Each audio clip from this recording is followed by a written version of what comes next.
waxaynu isugu hambalyeynaa maalintan taariikhiga waa maalintii u horeysay ee geyiga Soomaaliyeed dhul ka mid ah xornimo laga qaato ruuxii habeenka dhashay maanta waa qof retired way 64 sano ayuu jiraa ama 5 halka laga qaatayna waxay ahayd gobolada waqooyi ama Somaliland meesha loo yaqaan waa laga yaabaa dadka qaar inay sabankan xasaasiyad ka qabi karaan magaca Somaliland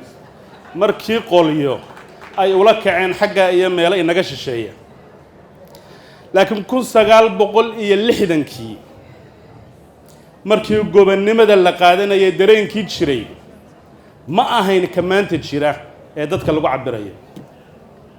sida uu sheegay gudoomiye Firdhiye gabaygana ay ka muuqatay Allah u naxariistee abwaan kadiye xilli dadku qulubtoodu iyo yuhuuntoodu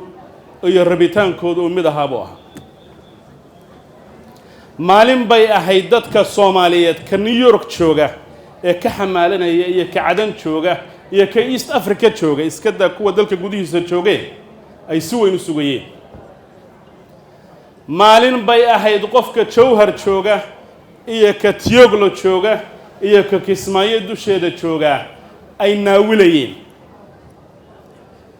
in inta gaar loo go'o meel ay reer waqooyi deegaan lama sugayne in Soomaaliya oo dhan la isu keenay la sugayay midnima la sugayay qaran Soomaaliyeed baa la sugayay ilaahay waa kii dhabeeyay ee iyadoo muddo badan ba aan laga joogin ugu yaraan 2 qaybood la isu keenay oo qaran Soomaaliyeed lagu yagleelay waxa suurtagal ah anigu raggii sabanka joogay ma ahayn laakiin taariikhdan aad u dheehda oo u dhugtaa da'yarta hadda naga sii yari inay waxyaabo kale ku kacaameen aniguba haddaan idinka bilaabo anigu 60kii ma joogin xilligii dahabiga ahaa sida uu gudoomiyuhu sheegayay laakiin 80kii baan joogay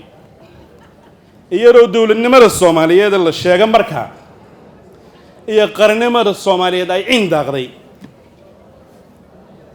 oo ay duulaan cad ku tahay dadkii Soomaaliyeed baanu soo joognay lama xusin ilaa hadda laakiin anaga idin sheegayna khaladaadkii maalmaha dhacay siyaasadii guracnayd ee lagu dhaqmay salowgii 60kii jiray ayaa maanta waxay sababeen dalkii inuu kala dhambalnaado xarunta maamulka gobolka Banaadirna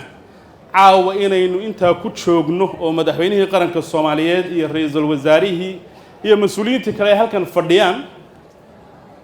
oo aynu u dabaaldegayna calanka buluuga ceelkii Hargeysana calan kale ka saaran yahay oo kalar kala leh oo ku dheehan taariikh murkacatay oo jirta oo aynu la noolnahay laakiin 2 qodob baan rabaa dambaalkayga inaan ku soo ururiyo 2 kaliya wax walba oo inaga xumaaday ma sababi karaan Soomaali inay ku kala tagto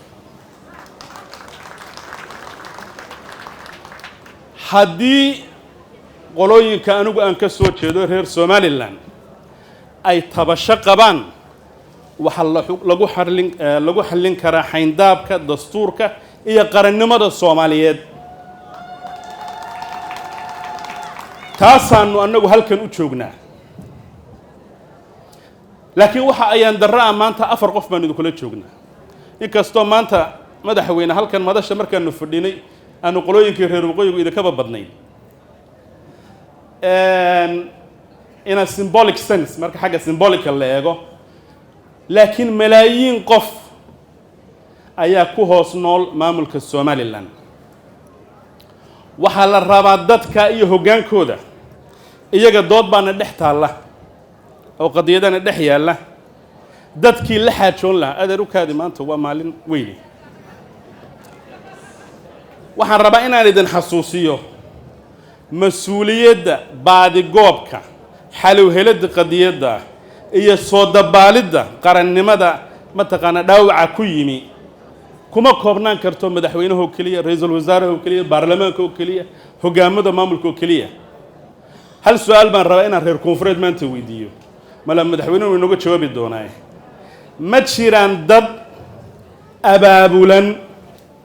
oo aroor iyo habeen iyo maalinba pressure ku saara madaxda qaranka in la baadi goobo qarannimadii Soomaaliyeed ma jiraan dad jooga Baydhaba Kismaayo Dhuusamareeb Garoowe oo intay israacaan walaalahood soo baadi goobaya oo wixii la khaldamay sidii loo sixilaa kala xajoonaya ma qaba anigu inay Soomaalista ku kala tagayso sidii 60kiiba calanka buluuga loogu naaloonayay ba insha Allah ta'ala ayaamaha soo socdaba midnimadeenu ay kaamil u noqon kartaa laakiin hal dardaaran kaga baxaya doodacaw bariyahan dhawaaqyo kala duwan oo aad moodo cilmi badan inaanay ku dhisnayn ayaa waxay ka soo yeedhaan waqooyi iyo koonfurba nimankii horta hoggaanka u hayay hal mas'al baan idin siinayaa ninka maanta madaxweynaha ka maamulka Soomaaliland korneyl ciidanka qaranka Soomaaliyeed buu waxaan dhageystay isagoo la weydiiyay war adduunka maxaad ugu nacabtay wuxuu yiri libaaxa iyo amxaarkan ugu nacab waad dhageysan kartaan waad arki kartaan gudoomiyaha aqalka sare waa ninkii imtixaanaadka maanta aynu dadka ka qaadayno maamuli jiray oo oday Soomaaliyeed buu ahaa maantana waa oday halka wax go'aan baadi goobaya gudoomiyaha golaha matalaada walaalayaal waxaan ku soo gunaanadayaa dhabka hadal siyaasadeed baynu u baahannahay si dadka loo baadi goobo waa dadkii taariikhda midnimada ku suntanaa ee iyagu keenay halkan door weyn baanu ka qaadan doonaa midnimada in la baadi goobo siyaasad murkacata inay isku xoqdo dadka intii dariska ahayd halka waxa fadhiya laba oday oo aanu waqooyiga ka soo wada jeedno oo abtiyaaladay ah oo aanu isku degaanahay oo aan xukuumadda ku metelo maareeya halka fadhiya xagaaba fadhiya annaga iyo intii maqnaydba waa in calanka buluuga la wada hadhsadaa hal shay baana lagu wada hadhsanayaa cadaalad iyo in wax la isu qoro waxna la isugu ogolaado wax walbo inaga xumaaday kharad walbo dhacay maamul ka dhacay dawladii hore ka dhacay insha Allah waynu sixi doonaa dooda dastuuriga ah bayna ku soo